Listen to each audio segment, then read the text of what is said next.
কথা বলছি, আমার সততই কার সাথে জোট বা কে জোটে নয়, তার থেকে আমার বড় কষ্ট হয় এই ধরনের দলত্যাগ বা দল থেকে বেরিয়ে যাওয়া যে কোনো কারণে, সেটা দলের মধ্যে হোক দলের বাইরে হোক।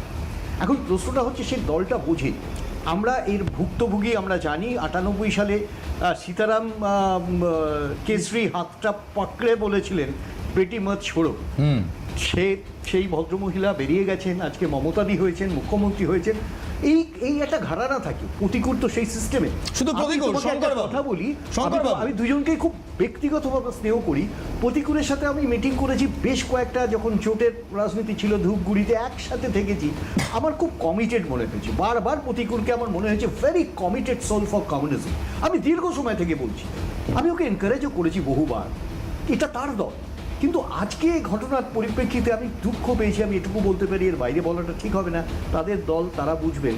কিন্তু প্রতিকূলদের মতো সোলজারদের দরকার আছে রাজনীতির ক্ষেত্রে। আমি আজ কোথাও অফিলে দিয়ে, আই এম সরি, আমার